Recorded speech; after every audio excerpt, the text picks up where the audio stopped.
you smell what The Rock is cooking? Few people have seen the level of success that Dwayne "The Rock" Johnson has achieved. But even superstars can hit dead ends in their careers. The important thing is to change when you need to. Failing is critical to growing as a person. Even if that failure seems like something you can't recover from, it may just be the one event that brings you success. I literally had $7 in my pocket, so my $7 story. Figure out what you want to do with your life. Seek inspiration from wherever you can find it. But once you know what direction you want to go, get started. Don't set out on this path looking to fail. But if you do fail, use it as a learning opportunity. It may not always be apparent when you get knocked down, but through time and experience, you will begin to recognize the silver lining that comes from these failures. And I love kicking ass. But the goal was to become a better actor, and so for me... Keep getting back up and see the success you want to achieve. No matter what point in your personal journey you are on, you can still become anything that you want. Your drive and determination is what will decide whether or not you get there. It's important to remember the hard times as you move forward. These difficult life moments are what will give you the strength to realize your goals. And I didn't realize that until I got older, because when you're in it, you're in the grind, you don't really recognize those things. When you begin to see success, make sure you remain true to who you are. There will be others who want to force their vision of you onto you. Don't allow them to decide who you are or what you will be. Only you can know what works for you.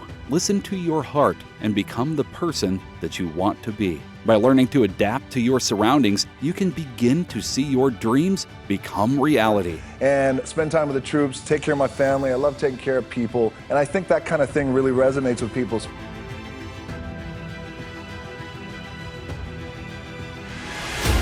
Failing has become critical in my growth. I graduated from the University of Miami. I had a terrible senior year. I had a bad injury.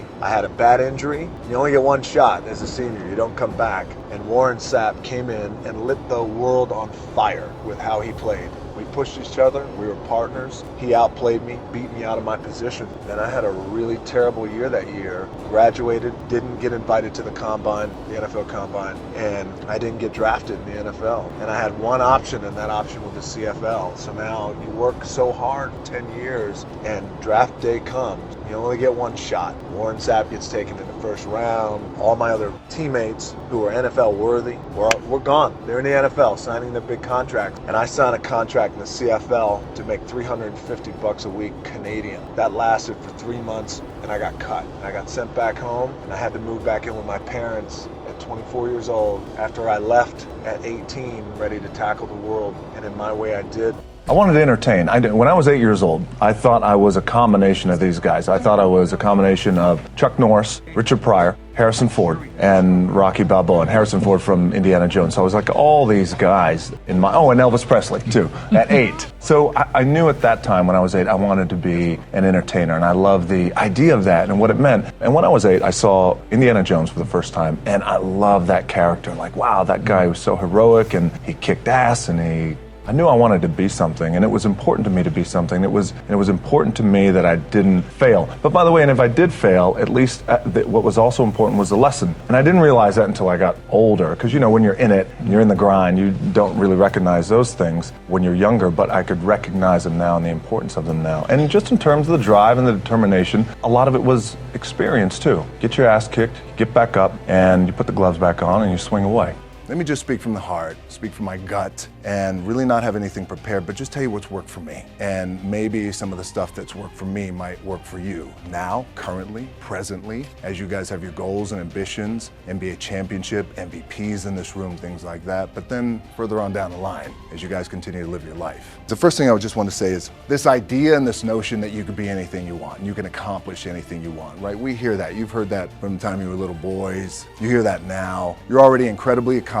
You can win an NBA championship, MVP of the league. You could become president. You could become governor. You could be in entertainment. You could do Charles, and you could do Shaq. You could do that. You could do whatever you want to do. You guys know that. The thing that has worked for me is to remember the hard times. So, and I'm sure you guys all have your processes. And again, I'm gonna tell you what's worked for me. So before a big movie comes out, before back in the days when I was wrestling with WWE, a WrestleMania match, anything big that would happen, I would always take a moment and I'd just remind myself, all right, I was evicted when I was 14. We were kicked off the island. We couldn't live in Hawaii, had no place to live.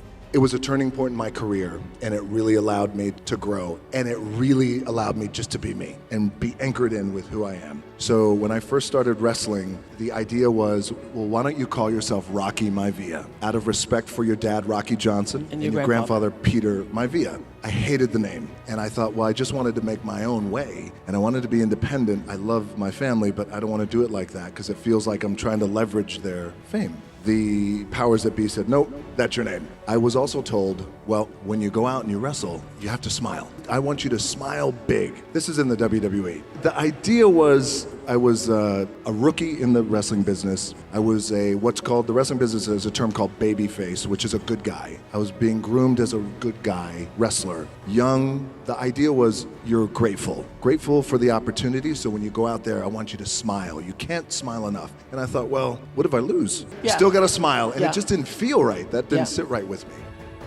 Thank you for watching. If you enjoyed this video, be sure to like, comment, share, and subscribe for more content.